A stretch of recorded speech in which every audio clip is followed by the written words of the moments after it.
Assalamualaikum warahmatullahi wabarakatuh.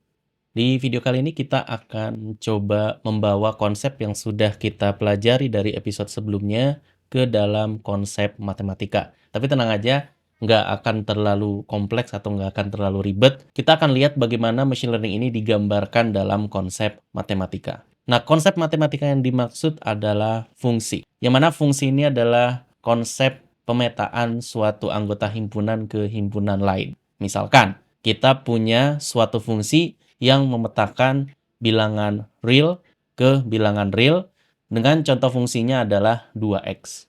Maka, apabila kita masukkan angka 1 ke dalam fungsinya, kita akan mendapatkan hasilnya 2. Kita masukkan angka 2, maka hasilnya adalah 4. Kita masukkan angka 3, maka hasilnya adalah 6. Tergantung dari fungsi yang kita definisikan. Nah, kalau misalnya kita tulis begini kan bisa juga ya. Misalnya kita punya input, lalu dimasukkan ke dalam F, lalu keluarannya adalah output. Misalkan, kita masukkan angka 1, masukkan ke dalam F, keluarannya adalah 2. Kita masukkan angka 2 ke dalam F, keluarannya adalah 4. Dan kita masukkan 3 ke dalam F, keluarannya adalah 6. Nah, ini mengingatkan kita kepada konsep pemrograman eksplisit atau traditional programming, di mana kita masukkan data atau angka, lalu kita masukkan juga programnya, atau dalam kasus ini F, ke dalam sebuah mesin kalkulasi ya. Dalam hal ini adalah komputer, yang mana dia akan menghasilkan hasil perhitungannya. Nah, bagaimana jika machine learning yang udah kita pelajari sebelumnya itu dinotasikan juga ke dalam notasi yang sama di dalam sebuah konsep fungsi? Nah, sebenarnya konsepnya sama saja. Ini bisa kita tuliskan juga seperti ini. Jadi kita punya input yang kita masukkan ke dalam F, lalu dia akan menghasilkan output. Sebagai contoh, misalkan kita punya model pendeteksi spam pada SMS. Jadi kita misalnya punya SMS, "Hai, apa kabar bro?" Kita masukkan ke dalam model yang sudah kita latih, maka ekspektasinya adalah model menebak ini bukan spam. Selanjutnya, jika kita punya SMS seperti ini, pesugihan halal, lipat gandakan uang Anda bersama Ki Pinter, gitu misalkan. Kita masukkan ke dalam F. Ekspektasinya, si F ini akan mengeluarkan label spam.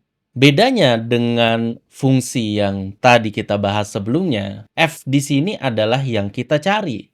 Sedangkan input dan outputnya, kalau dalam proses training, itu adalah sesuatu yang diketahui. Sedangkan di fungsi yang sebelumnya, kita tahu F-nya dan tahu angka yang pengen kita masukin berapa. Sehingga nanti komputer akan menghasilkan hasil perhitungannya.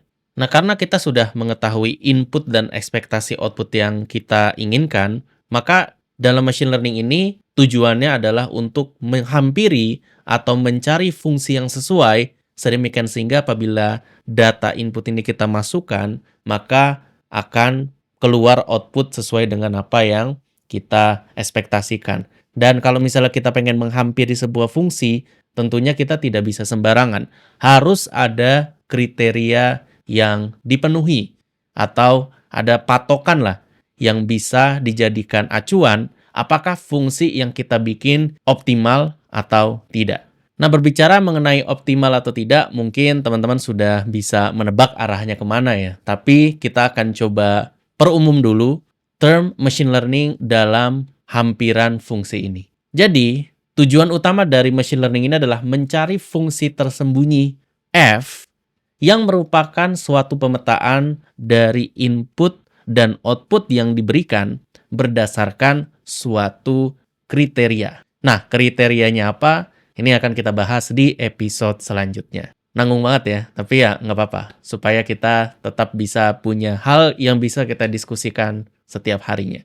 Terima kasih atas perhatiannya. Jangan lupa like dan share video ini. Jangan lupa juga subscribe buat yang belum. Sampai jumpa di episode berikutnya. Assalamualaikum warahmatullahi wabarakatuh.